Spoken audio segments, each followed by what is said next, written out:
This motorcycle is the most underrated big bikes dito sa Pilipinas. Exchange places during the race.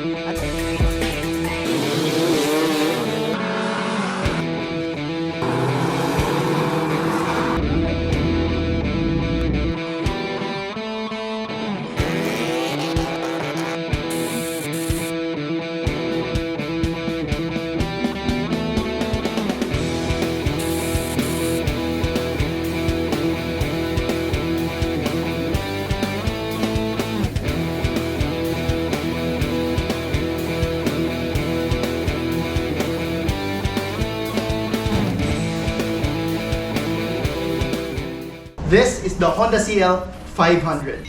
So Honda CL500 is a scrambler, is equipped with modern designs and features. Medyo nagkakahawig ito sa Rebel, which both are classic looking bikes. They share the same headlights, turn signals, and rear tail lights.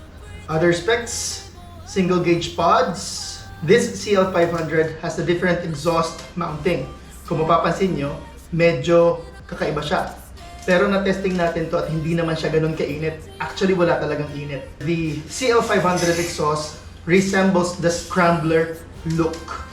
Pakinggan natin ang sound ng exhaust. Ipot, ayoko. Kunti ko pang hawakan.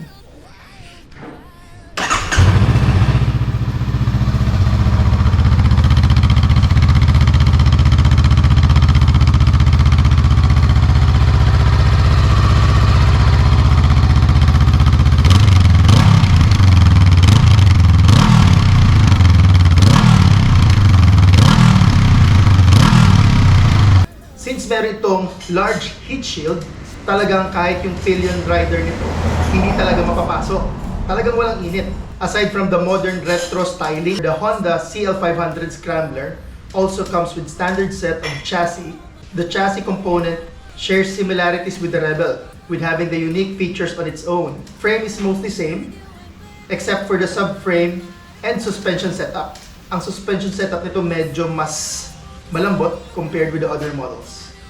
So I think the suspension is on the softer side.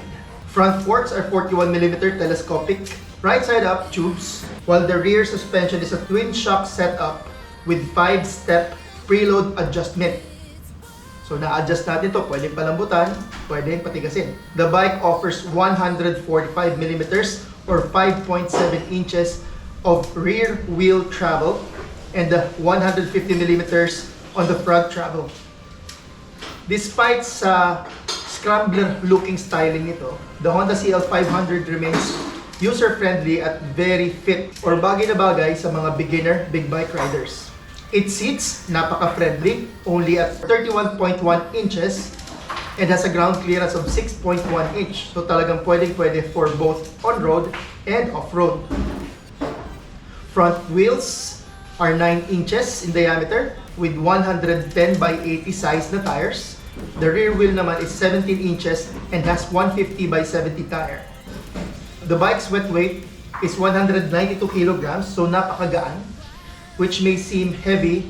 Ang Honda Philippines ay proud sa motorsiklo na to because this offers really different experience. This Honda CL500 shares the same engine ng mga kapatid nito sa 500cc series ng Honda Big Bikes.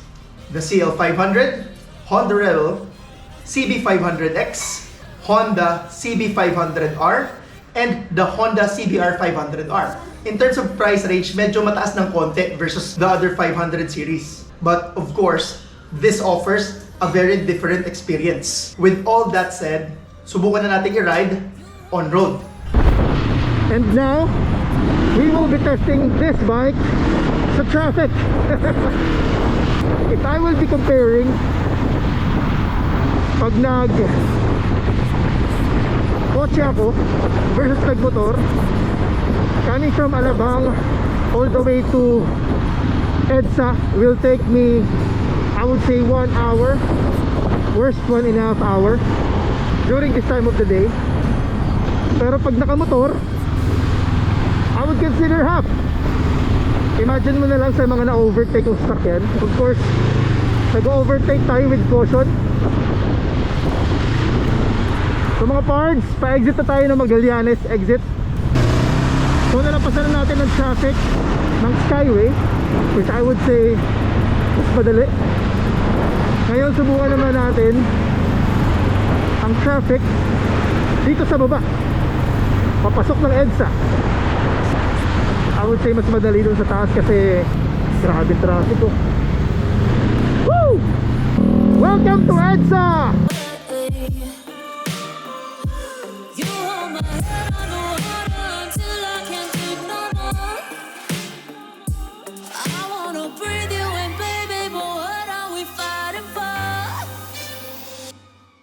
So ayan, EDSA traffic, walang ka-problem. Ingat lang tayo. And syempre, i-ride naman natin off-road. So far we are running at a cruising speed ng 25 to 30 kilometers per hour only, kasi yun lang naman yung kailangan. Again, for this kind of rides, hindi mo kailangan mag-rush. Kung hindi, baka mag-crash ka sa rocks.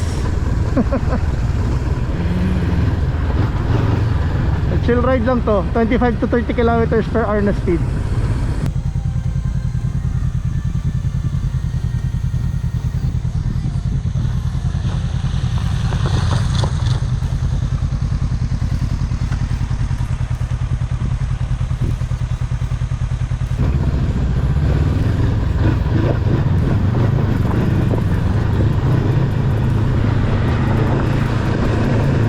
Ito, fast trail.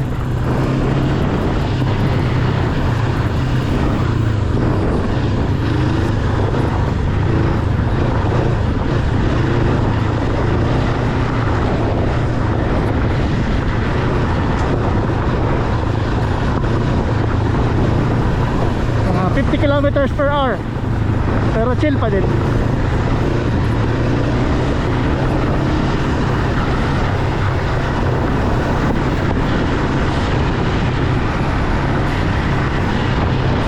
Ganda ng suspension.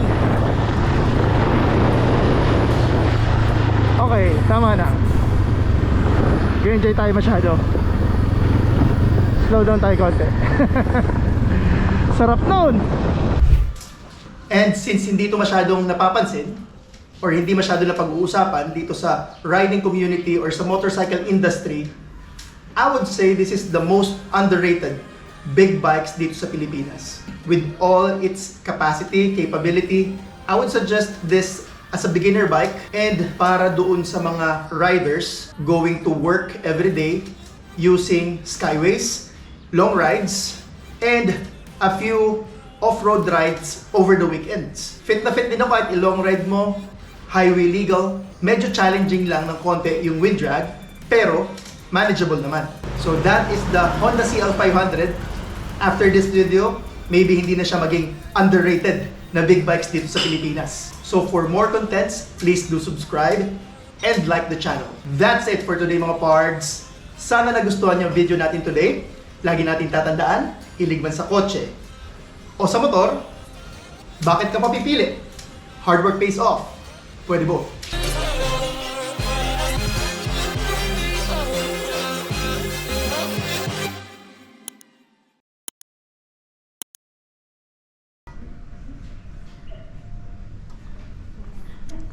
Yan ang alikabok. Powder type.